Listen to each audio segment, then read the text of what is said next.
Yes, this is Nuts from the Subz bench. I'm here with probably one of the most famous Arsenal supporters out there. You've got one of the biggest platforms. You're obviously on AFTV. What are you saying, my brother Turkish? All good, my bro. Listen, thanks for coming down to the Big Six event. Love for the love. So I'm out here, man. Big up the channel, like, subscribe, all of that, people, and we move. Now, I saw the flyer on, I think it was YouTube or Twitter, and I thought, I had to roll down here. Obviously, we see you doing backyard chat and that. Tell me, what's your favourite part about this, the newfound success in the football realms for you? Favourite part is not what it is. It's what it allows me to do with my family, my son.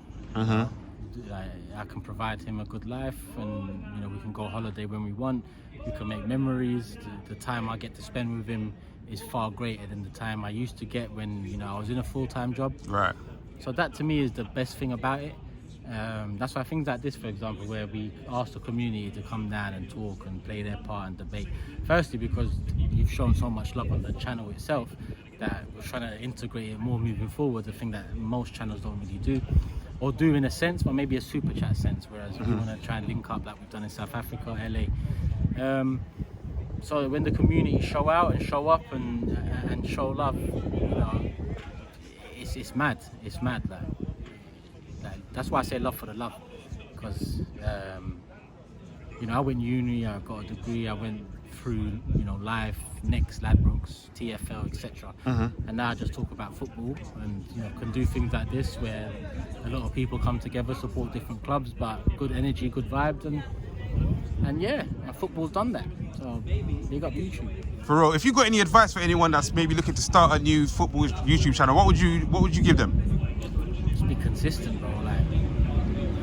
I've been, firstly it was a hobby for me on the side, and at the end of the day, when you live in and around London, when you live anywhere, you gotta make money, and that was always the priority, and this was always a hobby. And then a time came when, I looked at it and thought, there's an opportunity, and it's just about being consistent. I think, I've been doing it for touch and go 7 years now, seriously for probably 4 or 5 years, and over that time, it's just making sure you keep a right balance. I'd say don't go all in and have a high expectation, but go all in terms of being consistent, being yourself, delivering what you want people to see you as, and then seeing how it unfolds, and then you will live and learn as well. I think there's only so much you can tell someone in life. I think living is the best form of learning. Right. You can advise someone 6 times out of 10 they might take that advice. The other 4 times maybe not.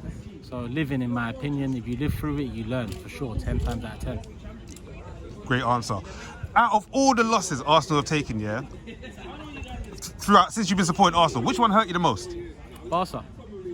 That's an easy one, man. Champions League final. We still hear that till today. So until that hoodoo is broken, if it's ever broken in my lifetime, that one's always going to be. And even when it is broken, it's still going to be very painful. But because we ain't got it yet, it's still highest on that list. Definitely. All right, one more question. So I'm a Liverpool fan, I've been asking Arsenal fans this year. Obviously, we've got a Subz bench show as well. Why were Arsenal fans, no bants, why were Arsenal fans so confident that they were going to come to Anfield, and actually pick up 3 points? Listen, Liverpool, great side. Arguably the biggest club in England. But in Anfield over the last few years, we've done well. We haven't lost. You've done well. And that's doing well at Anfield. For any team, not losing over a course of a 2-3 year period, in my opinion, is good. However that method plays out, it is what it is. On paper, you haven't lost there. So firstly, that adds to the belief. Secondly, your first 2 games, or Liverpool's first 2 games of the season, attacking wise, a treat. Defensively, shaky.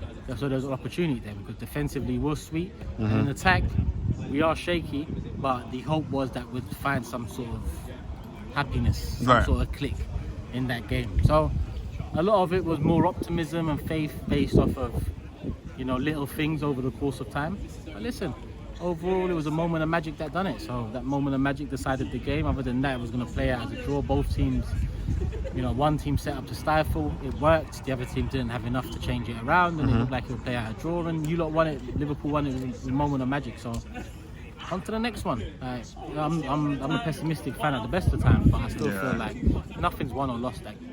game week 3. So That's one thing I'll say. Out of all the Arsenal fans I've ever known, you and Lee Gunner are probably the realists who keep it real. Obviously, you'll get your gasment when the transfer comes in, like every other team. But definitely, I respect your realism. You get me? Yeah. Last thing. So basically, could you give me a shout out for the Subz Bench podcast? big up Subz bench, man. Subscribe, follow, like, comment, do all of that, people. Algorithm helps. Love for the love.